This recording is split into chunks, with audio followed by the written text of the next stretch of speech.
seguridad em tráfico está uma responsabilidade compartida. No último dia ng aqui, Aruba, abordo como vi com acidente trágico. E acidente está hopi mais que somente sei, sino está com família ng awoki ng tá de tristeza, coração ng de yunang de tata ng tour awoki ng tá de tristeza. E inanang nós de parlamento também tem uma responsabilidade.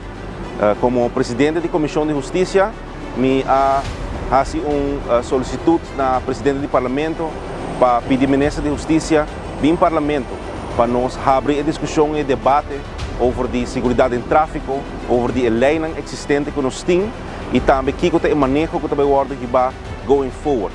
Nós temos que segurar tráfico seguro na Aruba para nós cidadãos.